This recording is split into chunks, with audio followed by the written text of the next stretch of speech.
Magandang Monday evening. It's 9:40 in the evening. Ngayon po ay 25 ng buwan ng Nobyembre. Ibig sabihin yan, 30 days na lang. Ganun ba yun? 30 days na lang to Christmas. Ho, ho, ho, ho, ho. Merry Christmas! Merry Christmas! Santa Claus talagang galing mambitin, ano? Merry Christmas! Ho, ho, ho, ho. Merry Christmas! Merry Christmas! 30 dias na lang ho, hinihintay natin, Pasko na. Aba, matatapos na ho kasi ang buwan ng Nobyembre at inaanyahan ho namin kayo na antabayanan po ang pagpapatuloy ng programang Dr. Love hanggang mamayang alas 11:30. Lunes ng gabi ngayon, huwag kalimutang mag-subscribe sa ating mga social media accounts. Hanapin lamang po ang at Radio 5 True FM sa X, which is formerly Twitter, Threads, Instagram, Facebook at TikTok, at sa YouTube. At sa mga hindi po naaabot ng frequency, YouTube po ang sandigan natin. Ayan. Siyempre, meron ho tayong Channel 19. Kung kayo merong signal cable, mapapanood ho ninyo kami sa Channel 19. Yan. At sa aming pong pagbabalik, ihatid namin sa inyo ang mabuting balita ng Panginoon sa araw na ito ng Lunes. Ngayon po ay 25 ng Nobyembre, kafiestahan ni Saint Catherine of Alexandria, isang virgin and martyr of the Church. Saint Catherine of Alexandria. Pagkain pang-spiritual. Mga salita ng Diyos na nag-iiwan ng pag-asa, kapanatagan at kapayapaan. Pagkain pang-spiritual. Hango sa bagong tipan ng banal na aklat. Pagkain pang-spiritual.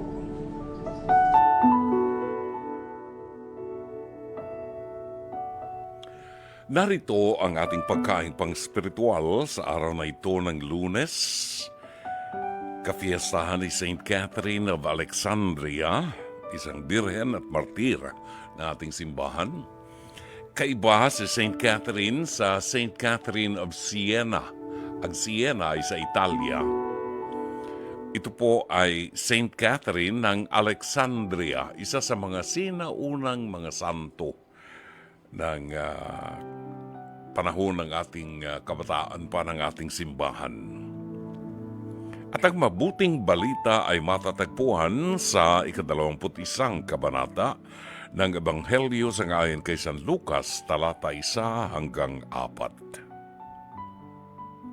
Nang tumingin si Jesus sa paligid, nakita niya ang mayayaman na naglalagay ng mga handog sa templo.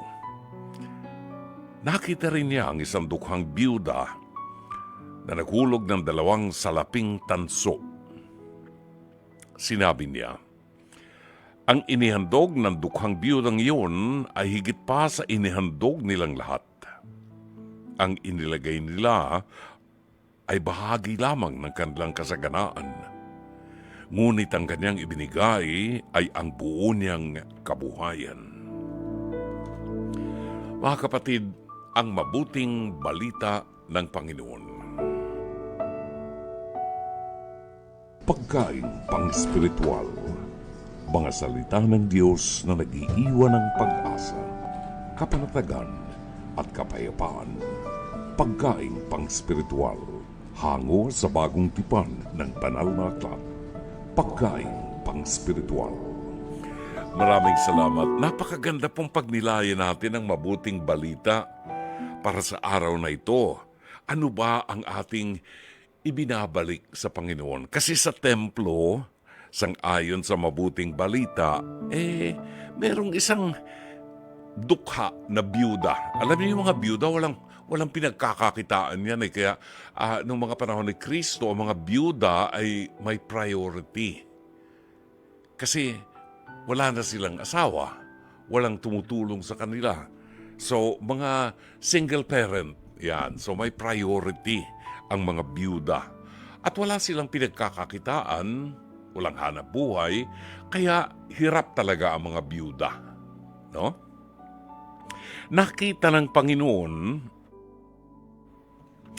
na yung mga may kayang buhay ay nagbibigay naman ng mga malalaking halaga na mga handog nila sa templo. Subalit ang nakakuha ng atensyon ng Panginoon ay itong biyudang ito na mahirap. Mahirap dahil biyuda nga, di ba? Pero naghulog siya ng salaping tanso. Ilang 2 piraso na salaping tanso. Walang kabuluhan. Tanso Walang kabuluhan. Inihulog yan nung biyuda. Now, napuna ng Panginoon yan. At sabi ng Panginoon, yung mga mayayaman na nakita niyong naghulog ng pera para sa templo, ang inihulog nila ay bahagi lamang ng kanilang kayamanan na hindi naman nila kailangan. Pero tingnan niyo yung biyuda na walang pera, naghulog ng 2 tansong pera, salapi. Yung 2 tansong salapi na yon ay kabuhayan na niya. Pero inihulog pa niya bilang pasasalamat sa Diyos. Ang tanong ng Panginoon sa atin, alin tayo sa 2 taong ito, 2 character na ito na nasa templo? Marami ng pagkakataon na ang mga pilgrims ng Dr. Love ay kasama naming tumutulong sa mga nabiktima ng baha, nabiktima ng pagsabog ng Bulkang Taal. Tumulong kami sa medical mission, medical and dental mission, sa mga ITA, sa Zambales, at marami pang mga proyekto. Mga bata sa ospital na mga may cancer at mga terminalang buhay. At napupuna ko yung iba na mga nagdo-donate sa amin. Ang idinodonate ay mga damit na luma na may sira, kupas, at pakikinabangan pa naman. Pero hindi na nila kailangan. Otherwise, tingnan natin yung mga tumutulong na iba, yung mga nagbibigay ng delata. Baka naman expired na yung delatang ibinibigay nila dahil hindi na nila kailangan pa. Merong ibang nagbibigay, ito maganda ito, nabili ko to sa Hong Kong pa. Binili ko yan sa Hong Kong. Mga 10 taon na nakakaraan. Ibig sabihin, kupas na nga, di ba? Hindi na niya kailangan. And that reminds me of Mother Teresa of Calcutta.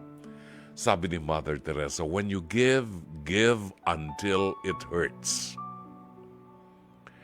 And then later on, binago niya.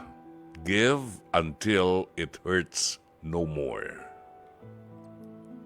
Kapatid, kung tumulong tayo sa ibang tao sa ngalan ng Diyos, anong ibinibigay natin? Yun bang mga sobra? O yung nakasasakit na sa atin dahil kailangan din natin, pero gusto nating ibahagi sa iba? Yan ang mabuting balita ng Panginoon. Alright, maraming salamat. 10:04 hanggang 11:00 ho tayo at kayo nanonood, nakikinig sa programang Dr. Love Radio Show. Kasama niyo po si Brother June Banaag hanggang 11:30 ng gabi. We start at 9:30 until 11:30 in the evening, Mondays to Fridays, dito po sa 105.9 Radyo 5 True FM. Napapanood din po sa Facebook page ng Dr. Love, sa YouTube, sa X, sa Threads, sa Twitter. And of course, kung meron pa kayong signal cable, mapapanood din tayo sa Channel 19, no? Signal cable. 10:05 every Monday. Kasama po natin sa ating programa ang ating spoken word artist na si Lance Abelion para ihatid sa atin ang kanyang mga napiling mga tula na isinulat niya at kanyang itatampok sa ating programa.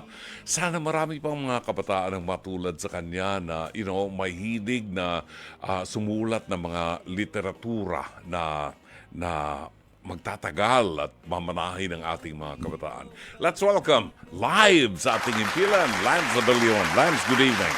Magandang gabi po sa iyo, Brother June, at sa ating pong mga listeners. It's nice to be back again after a while sa studio. Yes, you are most welcome. At may dala ka ba yung kopya ng bagong libro na ilo-launch mo? Yes po, I have it with me po. Ito po, this is the book. Iyan ko na lang po muna yung mukha ko. Ayan po, so ayan na po yung one of the final copies po of the book. This is the 5th book Yes that po. you've written so far. Yes po, pang-lima At na ang po. launching nito will be? December 7 po, next week. 7 na. Akala ko 5 dati, no? Oo. Well, nalipat po siya. ng 7. Nalipat. December 7, the same venue? Actually po, nagkaroon din po ng change of venue po. Okay. Kung dati po sa Coco Bistro po tayo, ngayon po ay nalipat po tayo sa The Tiny Bar po sa Panay Ave sa Quezon City. Quezon City. Okay. That's good. Anong tanong? Nasaan ang bagnet? Anong bagnet? Hay! Ay, naalala ko yung bagnet na yan. Bumili ka na lang. Bigyan ka ng pera. Sorry po. Paumanhin po kina Miss Jen at sa Uuwi pa staff. siya eh. Uuwi pa ng Ilocos. Someday po, babawian ko po kayo ng bagnet. Huwag po kayo mag-alala, no? Ganun po talaga ang buhay minsan. Oo, ganyan talaga nalilimutan yan paminsan-minsan. Apa. Ayan. Pupunta pa ng Ilocos. Pag uwi sa Ilocos, Christmas or Yes. New Year. Yes po. Christmas po and New Year. Diretso pa yan. Dalawa. Okay. Ano ang ating itatampok ngayon, Lance? Okay, so ngayon pong gabi ay may kinalaman, ang tula po na bibigkasin ko po ngayong gabi ay may kinalaman po sa dalawang bagay. Una po, tungkol po sa pagpapagupit ng buhok. At pangalawa po, Parang ako yan, ha? yaman na rin lamang po, nakakapagupit ko lang rin po ng buhok recently. Bagong tasa. Yes po, at the same time po, may kinalaman rin po ito sa pag-move on mula sa isang nagwakas na pag-ibig. Wow, lungkot naman yan. Magmula sa bagong gupit na buhok. So dalawang bagay. Oo, okay. So malalaman niyo po kung bakit sa Tingnan tulang natin. ito. Ang pamagat po ng tulang ito na bibigkasin ko po ngayong gabi ay makeover. Makeover.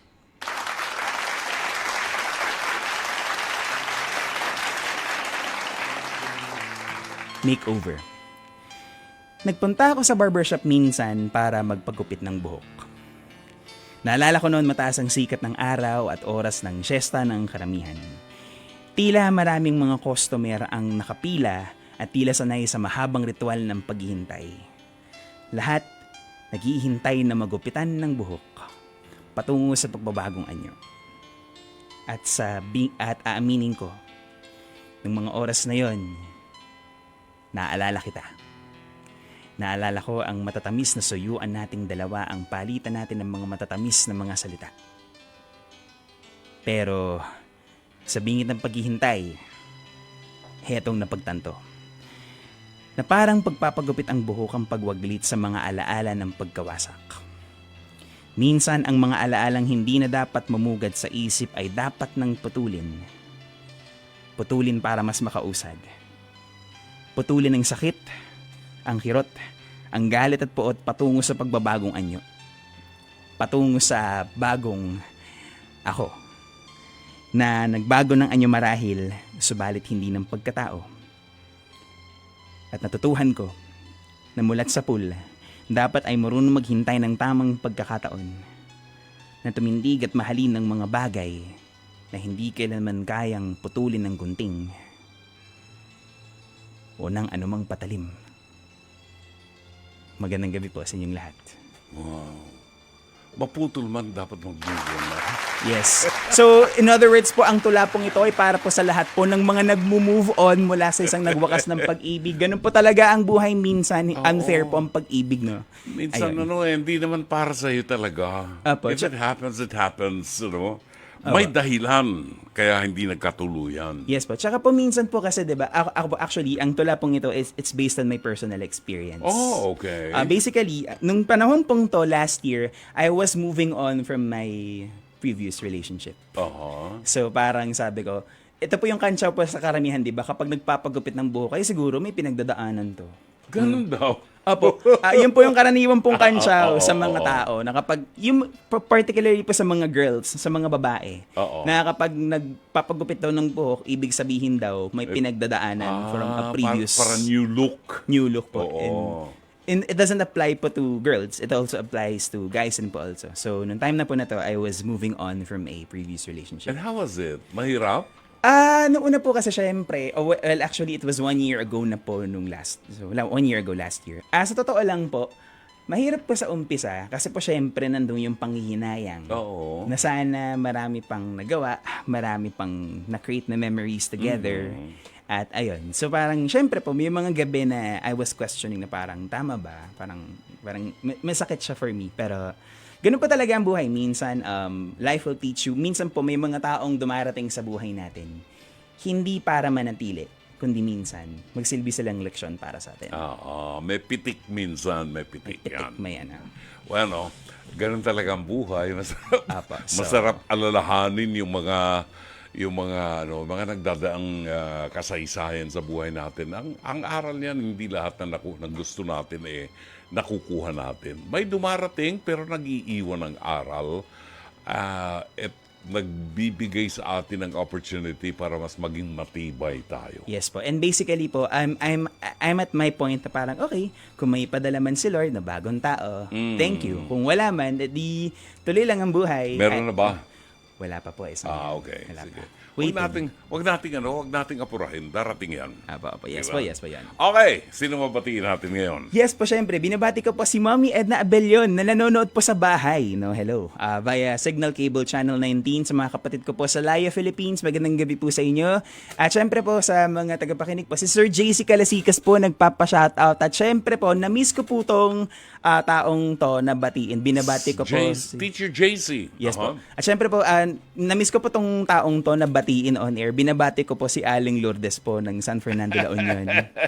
Oo. Ayun. So, kasi nag-comment, narinig ko po minsan, namimiss na daw niya po ako. So, namimiss ko na rin po siyang batiin on air. So, ayun po. Sana po. Well, mag-ingat po oo. kayo. Aling Lourdes, magandang gabi and happy listening. At si Mommy Edna ay nanonood sa atin ngayon. Maraming salamat po. Thank you, Lance. Yes po, sumuli po ang mga lugar ay hindi mga lugar lamang this coming December 7 sa The Tiny Bar, Panay Ave, Quezon City, 5 to 7 p.m. And basically po, pwede nyo pong mabili po to for 175 pesos. Wow. Itong librong Okay, to. that's very And good. actually, Brother John, bilang pamasko ko po sa inyo, bibigyan ko po kayo ng kopya next week. Wow, Tapos- maagang pamasko. Yes po, si Oo. Miss Jen po, tsaka si Sir Mike.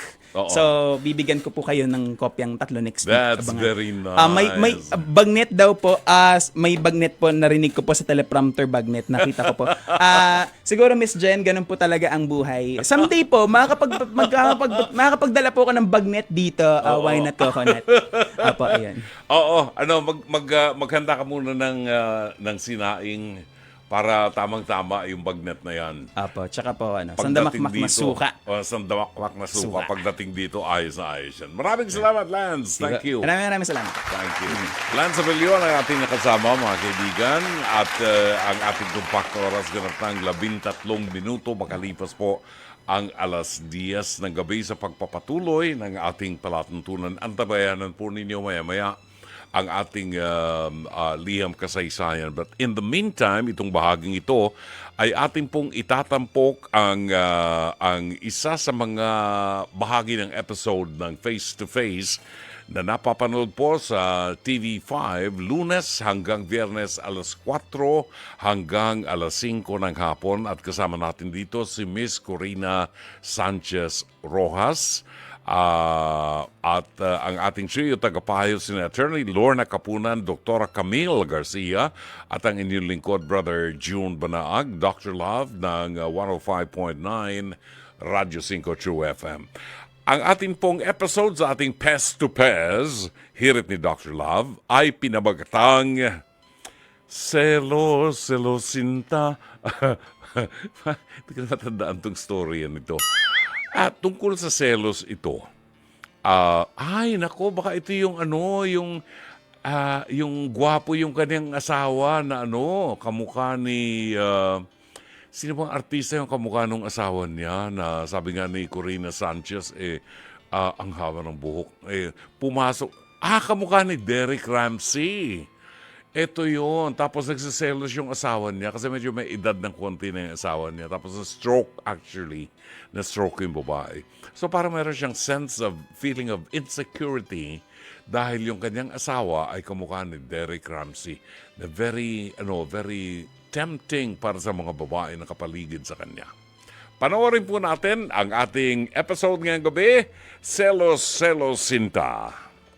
Kaway sa mga seloso at selosa dyan.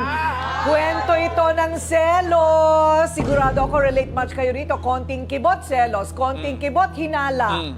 Nakakairita. Mapapakanta ka na lang talaga ng selos, selosinta. Ayan. Lapit yun ng babae si Dengdeng. Aba! Sino nga ba tong Deng-Deng na lapitin daw ng girls? Kaya ang kanyang kinakasama, todo selos at tamang hinala. Sana ako sa pinagsilosan niya. Padikit lang kay Deng-Deng sa asawa niya, pinagsilosan kahit sino. Sinusugod na kahit wala namang ginagawa. Ay naku, nakakaloka yan si Miriam. Selos na, awayin niya na ang mga babae. Grabe sa selos.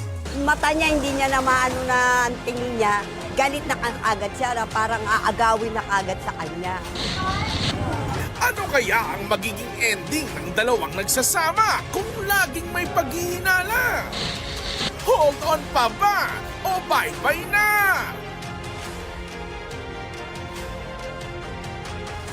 Aminado siyang numero unong selosa. Miriam, humarap ka na! Ang selosang si Miriam. Okay, Miriam, ano ang problema mo? Ano lang po ako nagsiselos kasi nakitaan ko siya ng chat sa isang babae. Nakitaan mo siya Ng chat. chat. Chat. Sabi? Ay, tinitingnan mo yung cellphone. Oh. Anong sabi sa chat? Sa chat na magkikita raw sila sa Tayuman. Ay, yun pala. Ano, saan magkikita? Sa Tayuman. Sa Tayuman. Nangingi pa nga ang babae ng pera eh. Humingi ng pera. Ay, parang pruweba yun. Pag humihingi na, di ba? Yes, Pagka yes, yes. naghihingian na ng pera. O baka naman mapagkawang gawa lang itong si... Anong pangalan ng pinagsasalosa mo? Deng-deng? Deng-Deng.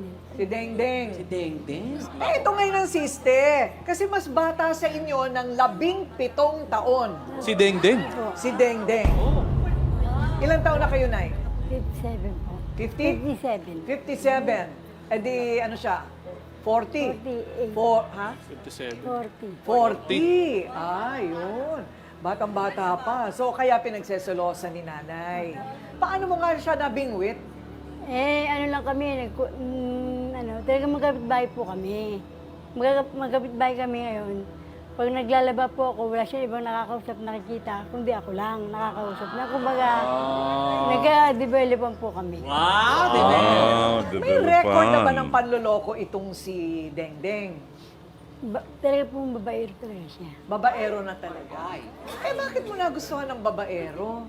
Hindi ko man talaga siya totally nagustuhan, kundi na-develop lang talaga ako sa kanya. Naawa ako sa kanya. Anong pinakagrabing nangyari sa pagsiselos mo? Nagwawala ako, nag-away kami. Gwawala. Naaway ko yung mga babae. Oo. So, pag ikaw naman ay nagbubunga nga na sa kanya, buti hindi kanya sinasaktan. Hindi naman puro amba. Ha? Puro amba. Inaampahan ka. Amba lang. Ganun. Yeah. Hindi naman natutuloy. Ayun. Sinusugod mo daw ang pinagseselosan mo. Ay. Paano doon sa lugar ng kanyang trabaho? Ang tricycle driver po. Ha? So, pupuntahan mo siya doon sa Hilera. Tapos doon mo siya aawayin. Hindi po, pag umuwi po siya sa bahay, tapos manghingi po ako sa kanya ng pera, wala siya may bigay. Pero sa babae, nakikita ko, nag-abot siya. Bakit ka naiiyak, Nay?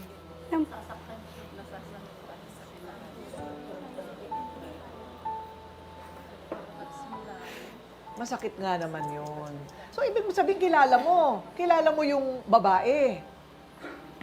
Dating asawa ng pamangkin kong dating... Dating asawa ng pamangkin mo. Paano sila nagkakilala? Hindi, madalas po sila kasi kaya magkakalugar lang po kami. Madalas ko lang siya nakikita magkausap. Tapos nagbigay ng sandal sa kanya si Dendeng. Yun lang mo. Nagaway kami. Okay. Pero si Mika, nakita mo lang naman nakausap ni Dengdeng. Sapat na bang katibayan yon para sabihin may namamagitan sa kanila? Ano yan, pulso mo lang? O sadya ka talagang selosa? Baka sadya ka lang selosa. Hindi. Ha? O eto na, yung pinagseselosa ni Yan. Miriam. Mika, humarap ka na!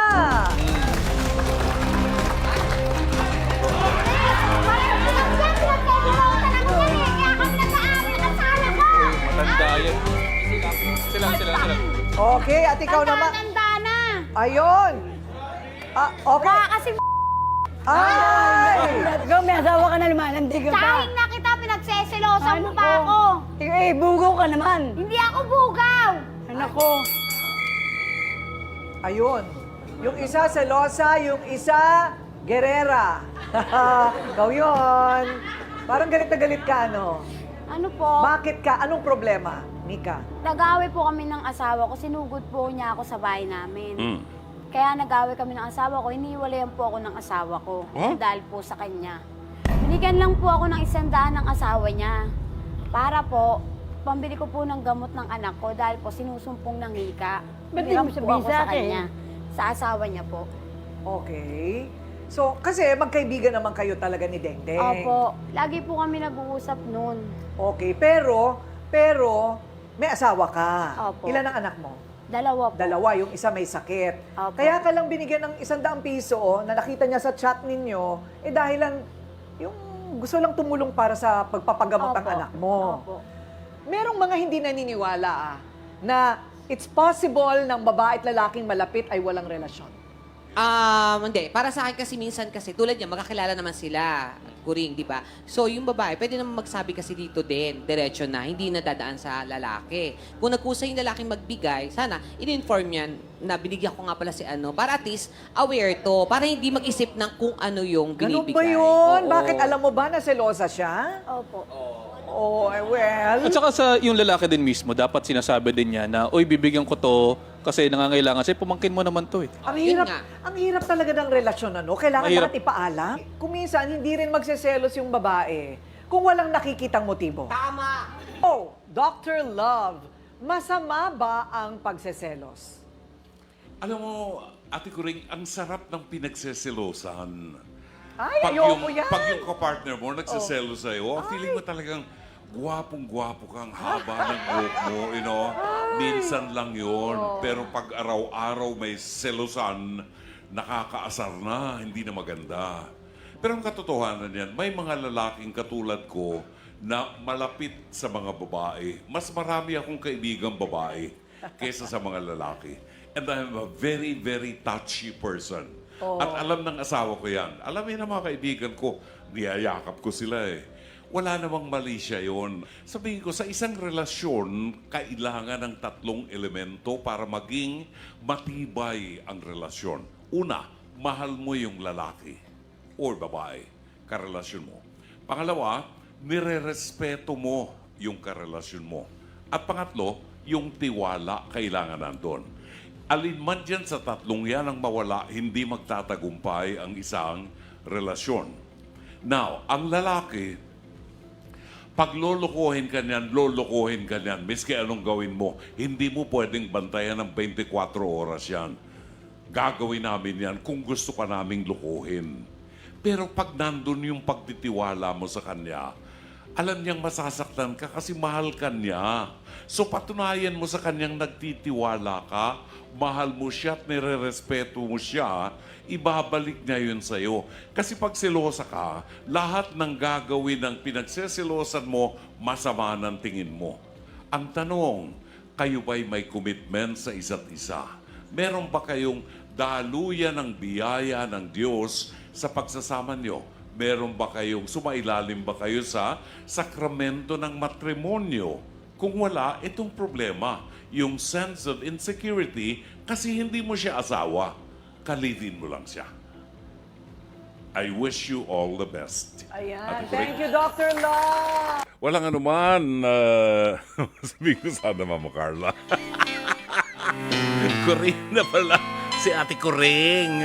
Oh, di ba? Iyon ang ating sitwasyon. Totoo po yan. Totoo yan.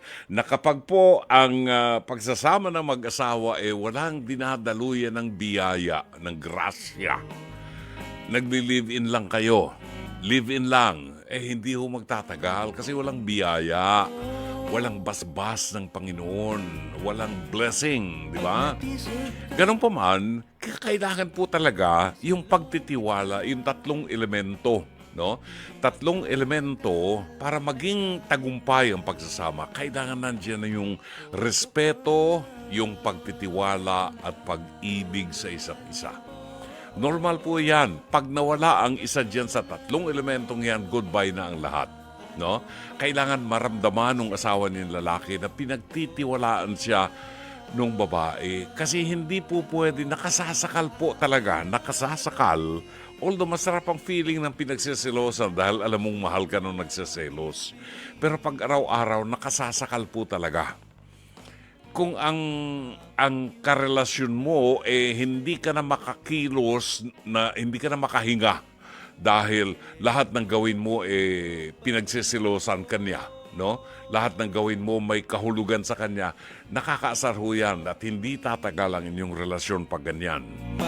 Para dito sa kanyang kalidin na babae, kailangan pong alisin natin yung takot natin at matutuhan po nating para mawala ang takot mo na iwanan ka ng asawa mo. Alam mo, maligo ka araw-araw, magpulbos ka, kahit lagyan mo ng harina yung mukha mo para pumuti. Mura lang yung yung cologne. May mga cologne, baby cologne na nabibili sa mga butika. Sa bangketa may nabibiling baby cologne. Mura lang yan. Maligo ka ng cologne para malayo pa na aamoy ka na ng asawa mo. Kasi ang itsura naman kasi iniwanan ka ng umaga, yan ang suot mong t-shirt. Pagdating niya ng gabi, yan pa rin ang suot mo. Amoy tinapa ka na. Di ba? Yeah, baby! Paano pag nakakita ng isang babaeng mapula ang labi, laging naliligo, malinis magdamit, laging nakasuklay ang buhok, di siyempre maa-attract naman. Hindi ko gina-justify, ha? Hindi ko gina-justify. Pero, kailangan magkatuwang tayo. Kailangan kasi ang ideya ng Diyos sa bawat isa ay mag-compliment. Ang babae ay nagko-compliment, nagre-reinforce doon sa kanyang asawang lalaki. Kahit na hindi kayo kasal, nagbabahay-bahay na kayo. Tsaka sa edad mong yan, nanay, sa edad mong yan, ano mo kaya harap mo sa mga anak mo kung nakikipag-live-in ka pa? Di ba? May mga anak siya. May pamilya na anak niya. Ano mo kaya harap mo sa mga anak mo kung ikay nakikipag-live-in sa isang lalaki hindi mo asawa? Ano? Pasaway! Ano? Sumagot ka. Bawal yan! Diba? Kinakailangan kasi 4 yata anak niya Oo, ng mga may pamilya na Di ba nakakayang makita ng anak mo, nanay, yung tanda mo yan, nakikipag-live-in ka pa dito. Di ba? At batang-bata yung ka-live-in mo. Okay lang sana yung difference ng edad. Pero ilagay natin ang ating katawan sa maayos. Yung walang masasabi yung tao sa atin. Hindi magandang ehemplo sa mga anak natin yan. Totoo yan. Bueno, pagbabalik ko natin ay ibibigay natin sa inyo ang liham kasaysayan. Pero batiin lang natin itong mga kaibigan natin before we pause for a break. Good evening kay Ray Mongcal ng Bulacan na ilang beses na po nagte-text sa atin dahil siya raw ay nakikinig sa ating programa. Salamat, Ray Mongcal. Thank you! Chato Sacluti ng Novaliches, Quezon City. Salamat, kaibigan. Shout out sa iyo. Boots Española. Alani Junco, Maria Erica Yeclopena ng San Pedro, Laguna. Arlene Resio, watching from Houston, Texas. Good evening, Arlene. Wow, talaga nice to hear from you. Angelita Banato sa malayong bansa ng Pateros.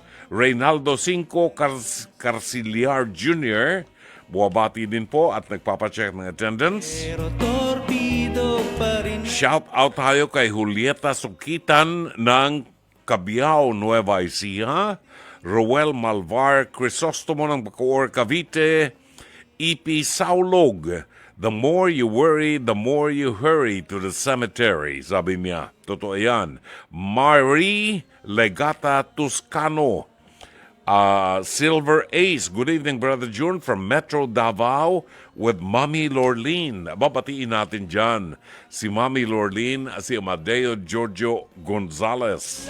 Magandang gabi sa inyo mag-ina. Salamat daw. Nagpadala raw sa akin ng pasalubong. Thank you, Mami Lorlene. Ariel Tugbo. Good evening. Gigi Alindogan. Buwabati ng Merry Christmas. Batiin din natin si Belen Carpenter. Avalon Mites. Bakit MY ng Makati City. Susan Reyes Montinola ng San Pedro Laguna. Albino Trinio ng Bicolandia, Naga City, Philippines. Emerson Alvarez watching from Cainta, Rizal. Engineer Mercy Santos ng Pasig City. Didi Cruz watching from Hong Kong. Pamangkin ko ito. Oo, si Didi Cruz, dating FA to ng Cathay Pacific. Thank you very much, Didi. We miss you. And send my regards to your children and your good-looking husband. Maraming salamat, ha, Didi Cruz. Lori Feria Flores ng Pasay City and Sally Estabilio Rugeria. Buwabati ng Merry Christmas to all. Salamat. Babalik tayo. Christmas! It is now 10:31. Maraming salamat. 10:38 ang tumpak na oras. Lunes na Lunes ho ngayon. Naku, ako'y konsumido. Alam mo ba, Jen, yung feeling ng isang ginawa kang tanga, lantaran, ginagawa kang tanga. Hindi pwede sa akin hindi ko pinapalampas. Nagre-reklamo ko. Nagpa-facial ako kanina. Di, syempre, kailangan negosyo natin yan Nagbayad ako. Sabi ko, alam mo, lumipat ako ng clinic doon ako dati sa kabila. Kaya ako lumipat kasi doon sa kabila, hindi sila nagbibigay ng resibo. Nagbibigay sila ng resibo, yung resibo na nabibili sa bookstore. Yung walang tatak ng BIR. Ayoko noon, niloloko ako ng gano'n. Insulto sa akin yun. Sabi niya kami nagbibigay ng resibo. Fine, okay. Nung magbabayad na ako, nagbayad ako. Sumulat siya sa booklet.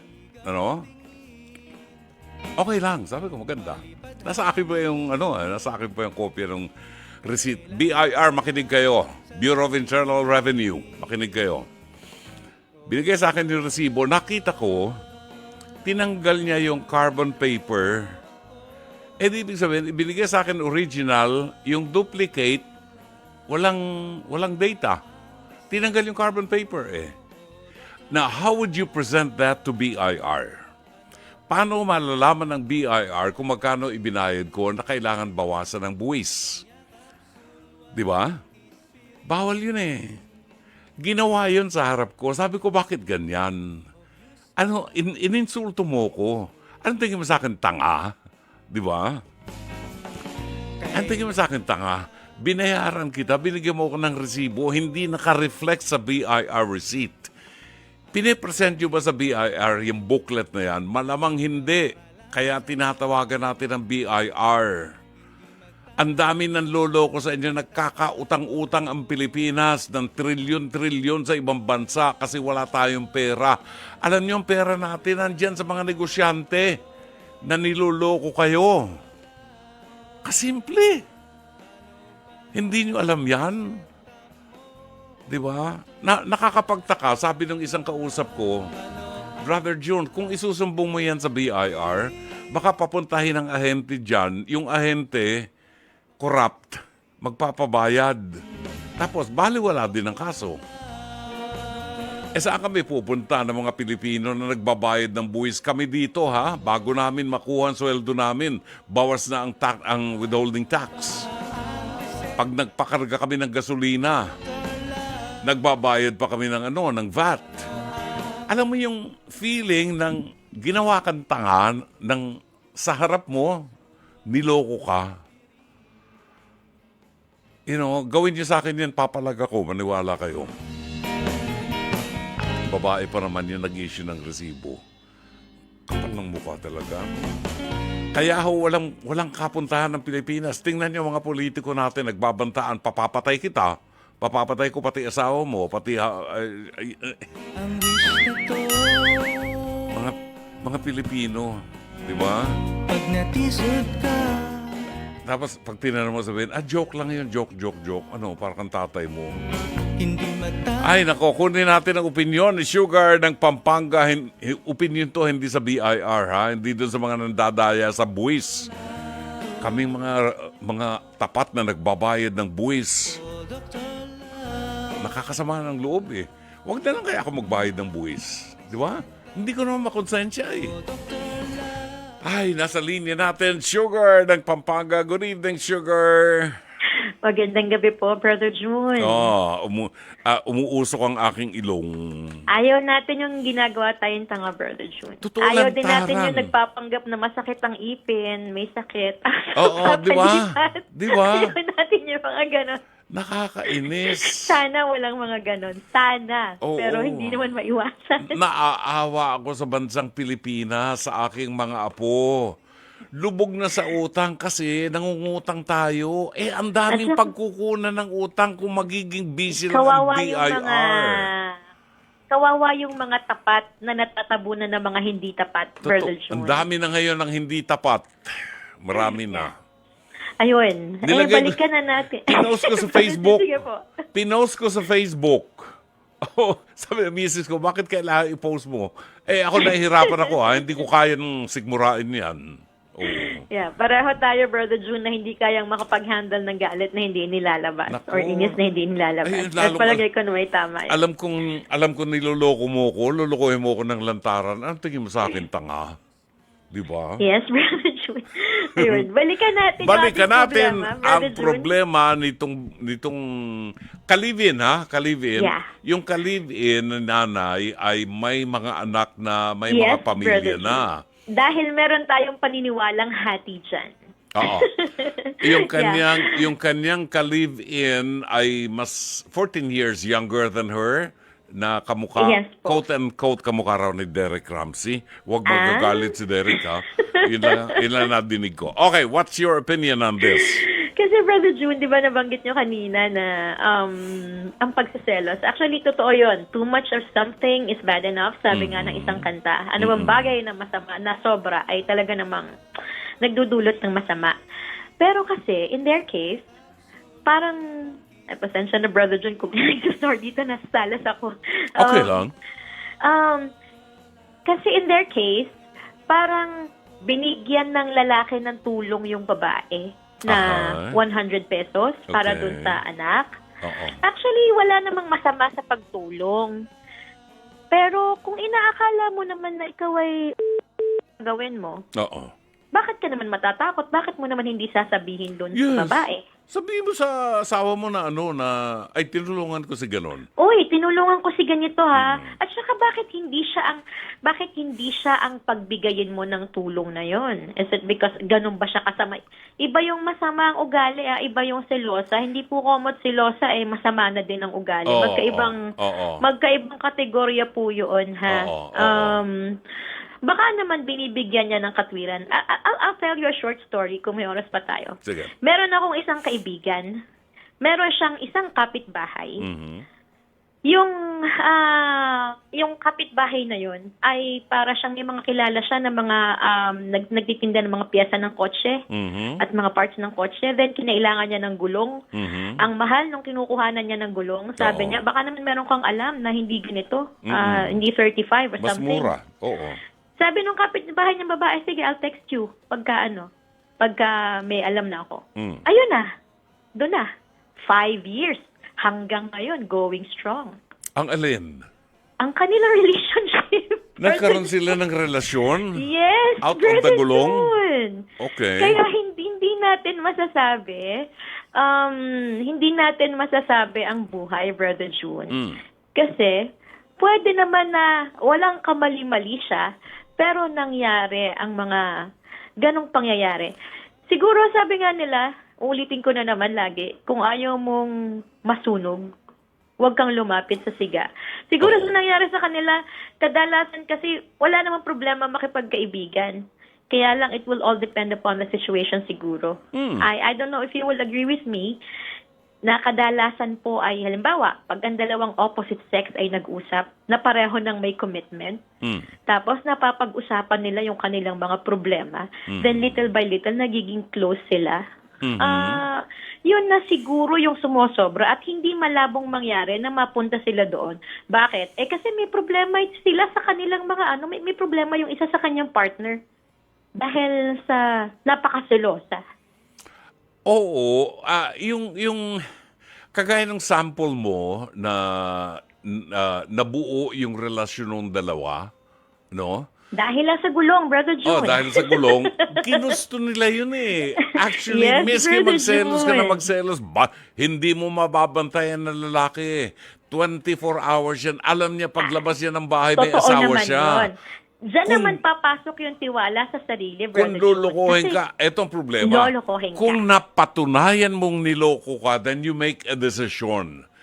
Pag napatunayan yung niloko na kayo, iwanan nyo na. Pagpapatuloy ko ba o kaya ko pa siyang patawarin, bigyan siya ng isang pagkakataon.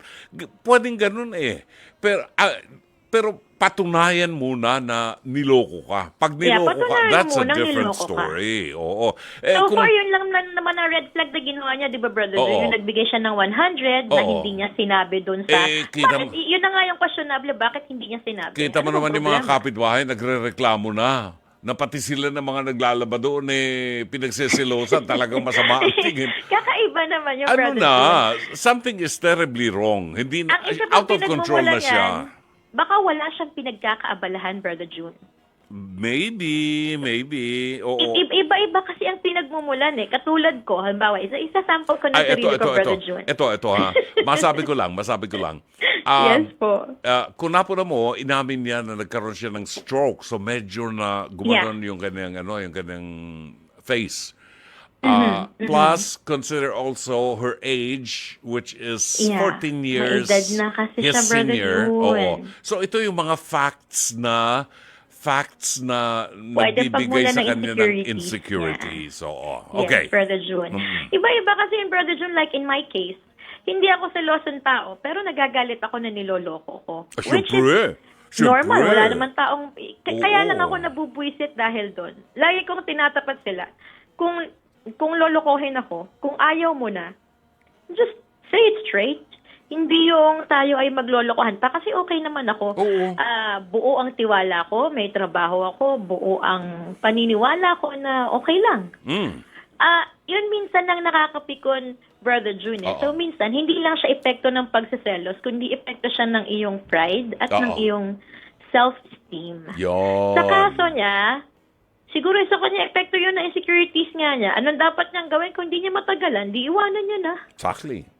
Wala naman sila commitment. Kasi magkakasakitan pa sila. Yan ang problema kapag hindi kayo kasal. 'Di ba? Wala kayong hold sa isa't isa. Sabihin man niya na ayoko na sa'yo, ayoko ng ganito, ayoko ng ganon. Then, at saka masyado na siyang maedad masyado na siyang maedad para magproblema pa sa ganon. Siguro mas maganda kung she will find her match. Enjoyin mo na yung buhay mo sa edad mong yan. Kung you will be at peace alone, mas masaya ka, break na kayo. Ang katawan natin ay tumatanda. Hindi na bagay kung tayo ay magbubuhat pa ng sobrang bibigat na maleta na hindi na natin kayang You're telling dalhin. Ipabuhat me. na natin sa iba yun. Oo, haman na sa iba. Okay. Sige. So, salamat, Salamat, Sugar. Brother June. Thanks a lot. Okay, eto, nakalinya pa ngayon si Aling Lourdes ng San Pedro, Laguna. Aling Lourdes, magandang gabi. Isang mapagpala, mabiyaya at mahanging gabi sa iyo.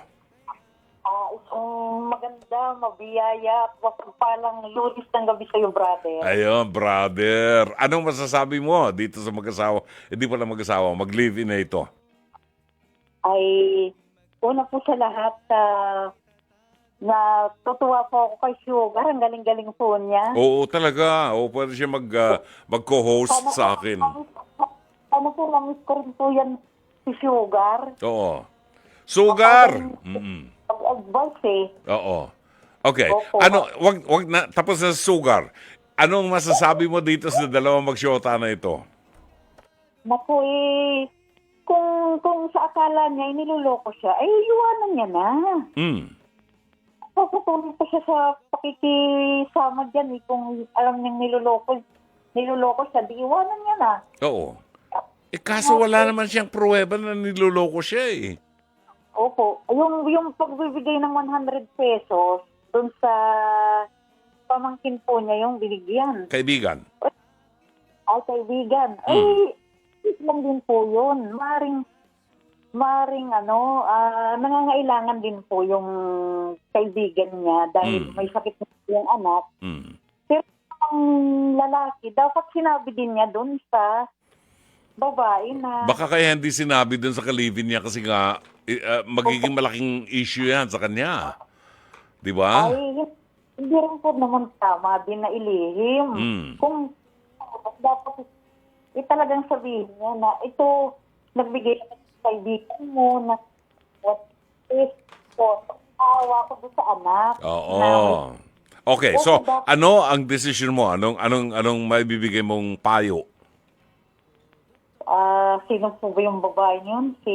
Hindi ko po nakilala. Oo, basta babae. Sabihin mo sa kanya, babae. Ay, babae. Ay, naku eh, kung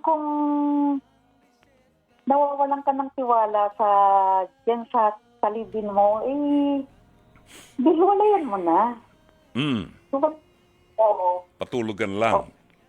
Opo. Magtinda ka na lang ng banana Q. Binatog. Para mayroon. Oo. Opo. Para mayroon kang pagkaabalahan. Oo. At hindi problema ka dyan sa talibin mo. Oo. At saka, kung ano man, ano mo na lang, ipanalangin mo na maging Yumaman siya. maayos. Oo. Oo. Okay, sige. Maraming salamat, Aling Lourdes. Babatiin mo si Lance Abellion. Binati ka ni Lance. Opo, salamat. Lance, kumusta ka na? At miss na kita. Wow. At Miss na miss. Parang nakita na sila. Oo. At Chava. Carlo Torres po kahapon, nagpunta Sino? sa Manumol po. Opo, pero hindi kami nagkatagpo. Okay. Amo siya. Pumunta ka ulit doon sa Manumol at nandun ako. Okay. Hintay mo siya. Opo. Mamasahe ko na naman po siya. Yun po, pati si Mayra Bulisay. Oo. Elizabeth. Billy Gonzalo, Mariví Viola, Zenny Dayang Hirang, Opo, at Alfred Saban, Opo, si Chato. Chato Sakluti. Oo. Opo, at si Tsaka si Bulisay po. Jenjen Morales, Opo. Mike Santillan, Rom Ortigas, Direk Sheikh, Raul de la Cruz. Ano po, dyan, mga staff. Oo. Sige. Sa akin lagi si Mike po yun, Mike. Mike Santillan. Opo. Oo. Binata yan. Napakabait niya. Oo. Malambot ang katawan niya. Masarap masahihin. Okay. Oo. Okay. Papupuntahin ko si Mike Santillan dyan para mamasahe mo. Whole body. Oo. Okay, thanks a lot. Maraming salamat po. Thank you si Aling Lourdes ng San Fernando, La Union. Ayan ha, Mike. Bumili ka ng ticket sa aeroplano, punta ka ng La Union at magpamasahe ka doon sa mall. Aabangan ka raw ni Aling Lourdes. Sana all. Ay, sana all. Pag natanggap ko ang aking Christmas bonus, bibigay ko sa iyo para makapunta ka doon. Oras natin, 10:55. Narito ang awitin ni... Sino nga itong kakantang to? Bobby Goldsboro. Bago natin itampok ang liham kasaysayan ni Anika ng Bulacan. Oras natin, ganitang 1 minuto makalipas ang alas 11 ng gabi. Ngayon po ay Lunes, 25 ng buwan ng Nobyembre. At kayo nakikinig sa palatuntunang Dr. Love, kasama niyo si Brother June Banag. Hanggang alas 11 ang programa ito ay sumasa inyo mula Lunes hanggang Viernes, alas 9:30 hanggang alas 11:30 ng gabi. Narito ang liham kasaysayan na ating itatampok sa gabing ito. Buhat sa Bulacan, ito ay pinadala ni Anika.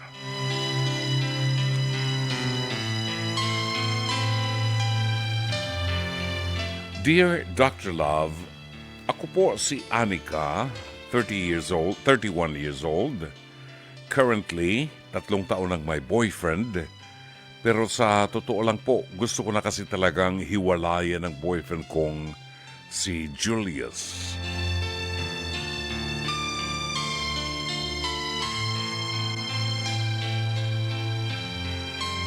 Wala naman pong problema sa amin ang kasintahan ko.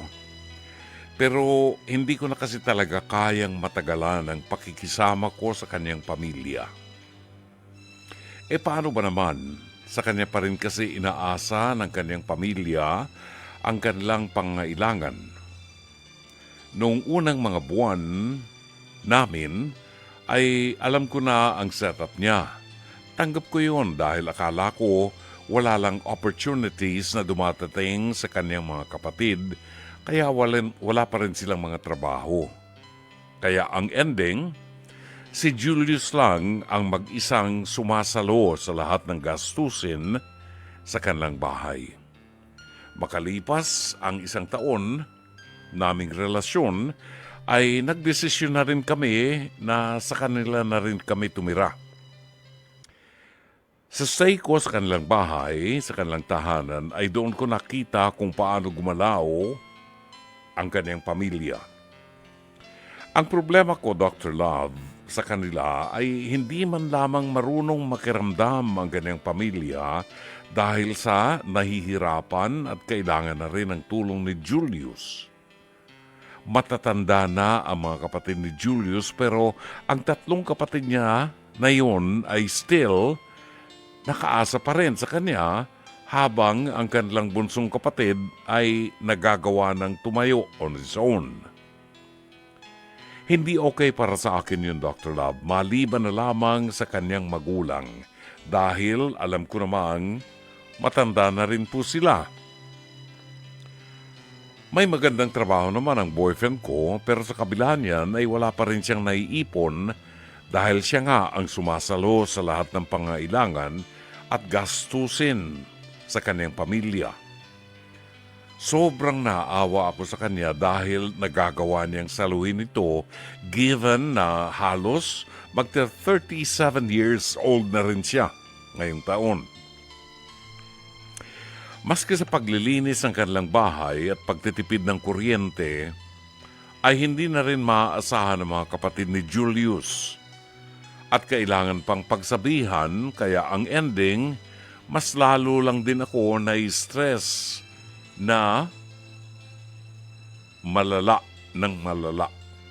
Hindi ko alam kung hanggang kailan ko makakayanan na pakisamahan ang kanyang pamilya sa iisang bubong ng bahay. Basta ang gusto ko na lang, humiwalay na sa boyfriend ko. Sobrang stress at pagod pa rin ako, lalo na sa paglilinis at pag-aasikaso sa mga gawaing bahay. Nung minsan ay nagawa ko ring kausapin si Julius kasi ang pakiramdam ko, Dr. Love, kinukonsinti ng kanyang nanay ang kilos ng kanyang mga kapatid. Pero ayon sa kanya, hindi raw yun magandang pag-usapan. Sa tuwing ino-open ko ang diskusyon tungkol dito sa bagay na ito, ay wala ako nakukuhang matinong sagot mula sa kanya. Hindi ba niya naiisip yun? Kaya niyan na nahihirapan din ako at hindi rin malayong maapektuhan ang pamilyang bubuin namin. Sinabihan niya rin ako na gusto niya na ring magpakasal pero maski ako ay hindi rin sigurado at decided lalo't sa kasalukuyang setup namin ngayon. Takot lang din kasi ako na baka magkaroon na kami ng pamilya at dumating sa punto na baka mag-suffer din ng aming mga anak dahil magiging kahati rin namin sa kita ang kanyang pamilya. Pagod na akong maghintay dahil matanda na rin ako. Gusto ko nang kumawala sa kanya at sa sitwasyon na maaaring maranasan ko at sa magiging anak namin. Alam ni Julius kung gaano ko siya kamahal, pero sana naman bigyan niya rin ng importansya ang aming relasyon at hindi ko alam kung tama ba ang desisyon na gagawin kong makipaghiwalay sa kanya. Umaasa ako na mabigyan ninyo ng kaliwanagan ang aking naguguluhang isipan. Lubos na gumagalang, Anika ng Bulacan.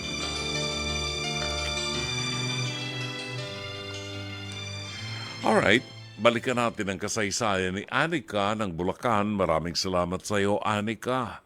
Si Anika po ay 31 anyos na at 3 taon na siyang may boyfriend ay sa ngayon siya po ay nakikipag-live-in sa kanyang boyfriend sa bahay ng mga magulang ng boyfriend niya. Yan. Kung 31 years old na si Anika, gusto kong paniwalaan na ang kanyang boyfriend ay mas may edad sa kanya ng konti. Konti lang siguro. Patak natin 35. Pero, ang problema ay ito. Walang problema sa kanyang boyfriend si Julius. Ang problema ay yung mga kamag-anak ng boyfriend ni Anika. Yung mga kapatid na matanda na hanggang sa ngayon ay umaasa pa kay Julius. Ni hindi man lang nakakatuwang sa paglilinis ng bahay. Diba? Wala, talagang totally tumanda na sila nang umaasa na lamang kay Julius.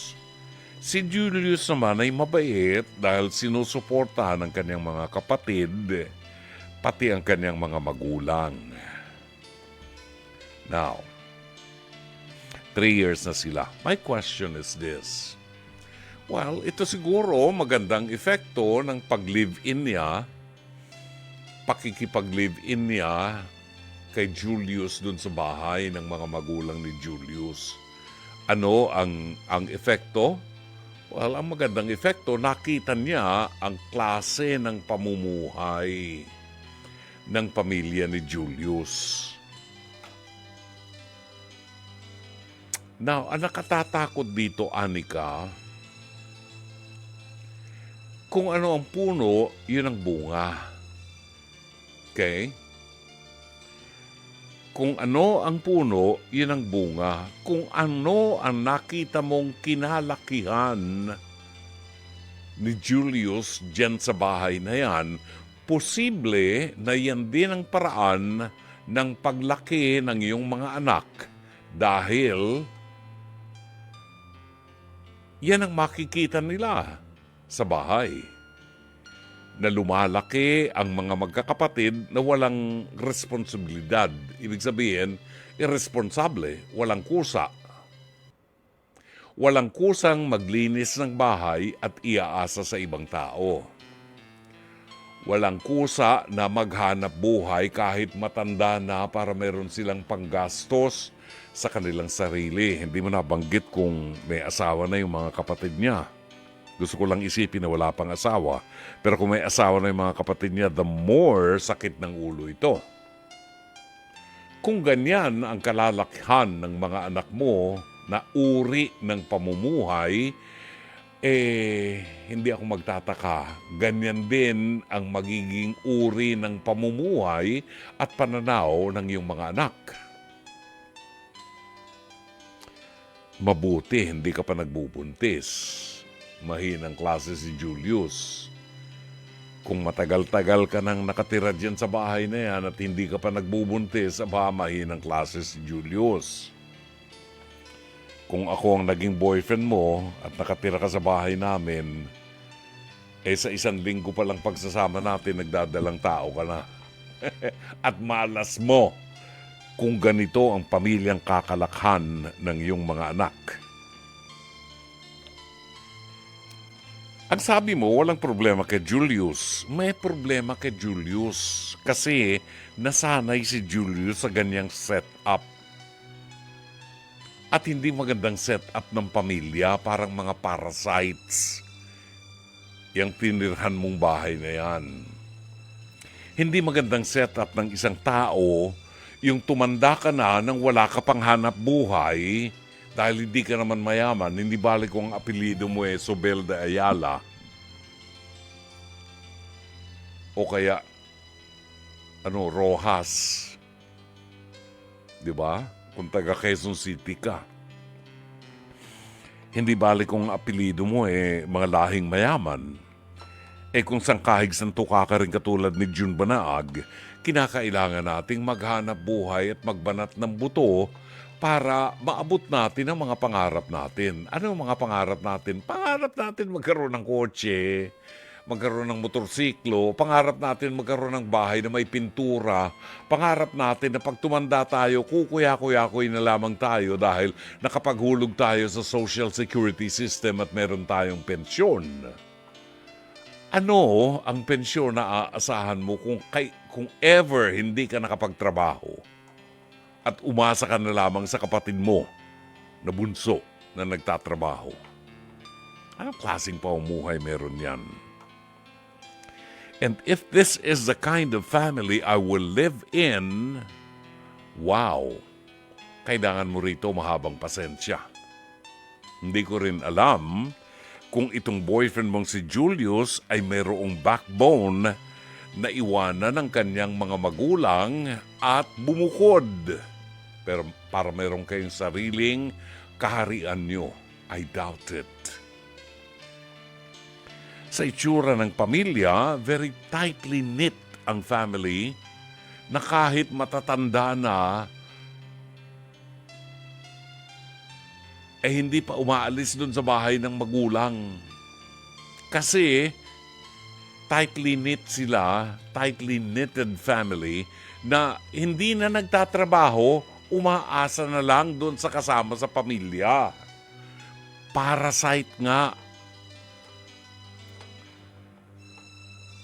Kung ang iniisip mo, Anika, ay ang future mo, tandaan mo, kapag ikaw ay napakasal,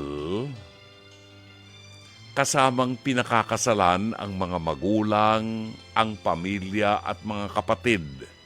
Hindi mo maitatapon yan. Kasama na yan sa buhay mo. Kung kaya mo yan, wala na akong sinabi. Pero kung ang pangarap mo ay mabuhay ka ng mapayapa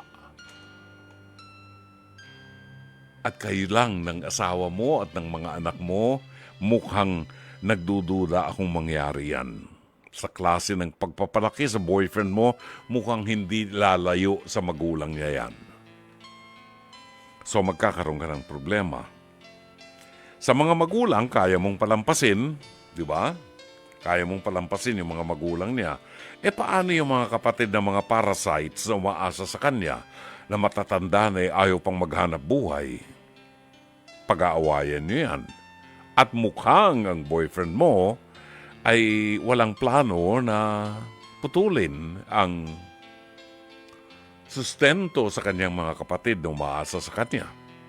Kaya nga, sa edad niyang ito, wala pa rin siyang naiipon at hindi pa rin niya maabot ang kanyang mga pangarap. And mukhang hindi magandang karakter ng isang mapapangasawa ang boyfriend mo. Well, mabuti na lamang sa isang banda ay wala pa kayong commitment, wala kayong kasal, hindi kayo nagpakasal pa at nakita mo na ang klase ng pamilyang pakikisamahan mo. Kung may pangarap ang boyfriend mo at kaya niya na bumukod, sana nakita mo na yan nung araw pa. Sana nakita na ng boyfriend mo na yung kanyang mga kapatid ay mga parasites at umaasa lang sa kanya. Kaya hanggang ngayon, matanda na siya, wala pa siyang naiipon. Paano kung mapangasawa mong boyfriend mo At sa'yo naman umasa ang kanyang mga kapatid. May maiipon pa ba kayo? Katulad ng sinabi ko, ang pagpapakasal ay pagpapakasal hindi lamang sa iyong boyfriend, kundi pagpapakasal sa kanyang mga magulang, sa kanyang mga kapatid, lalo na sa kanyang pamilya. Kung mabigat para sa iyo na tanggapin ang ganitong uri ng pamilya, na sa tingin mo'y hindi magbabago at magiging pasangkrus lamang para sa iyo, pwede ka pang magdesisyon. After all, buhay mo yan. Kung kaya mong tiisin, nasa sayo ang desisyon para tiisin. Pero bakit kailangan kang magtiis kung pupwede namang maging maligaya ka? Huwag kang matakot kasi marami pang lalaki sa mundo ang hindi pa nakapag-aasawa. Huwag mong i-focus ang buhay mo sa isang lalaking naging boyfriend mo pero wala namang backbone para tumayo at manindigan para sa kanyang magiging pamilya at sa kanyang kinabukasan. Sana'y natulungan ka ng palatuntunan ito. As always, Dr. Love. 11:27 ang tumpak na oras sa palatuntunang Dr. Love Radio Show. Napakabilis po ng 2 oras. Ay nako, parang magsisimula pa lang ang programa natin. Anyway, sana po ay naging makabuluhan at mabunga ang 2 oras ng ating pagsasama. At magkikita-kita po tayo muli bukas. Babalik kami bukas alas 9:30 hanggang alas 11:30 ng gabi. Dito rin po sa 105.9 Radio 5 True FM at sa Channel 19 sa Signal Cable. Sa ngalan po ng buong production staff ng Dr. Love, maraming salamat sa inyo sa paumuno ng ating General Manager ng Nation Broadcasting Corporation, Mr. Raul de la Cruz. Ang head ng ating programming and production, Mr. Alvin Maanyo. Operations Manager, Cherry Baile. Ang ating mga producers, Jenjen Morales at Mike Santillan. Direct Sheikh Mamaril. Ang ating radio studio technician, Rome Ortigas. At ang ating PA at avid operator, Charian Manipon. Ang ating TOC switcher, Weng Carpio. Ito po naman ang inyong lingkod, Brother June Banag, OP. Hanggang bukas muli. Magandang gabi. Maraming salamat. Shalom Aleichem.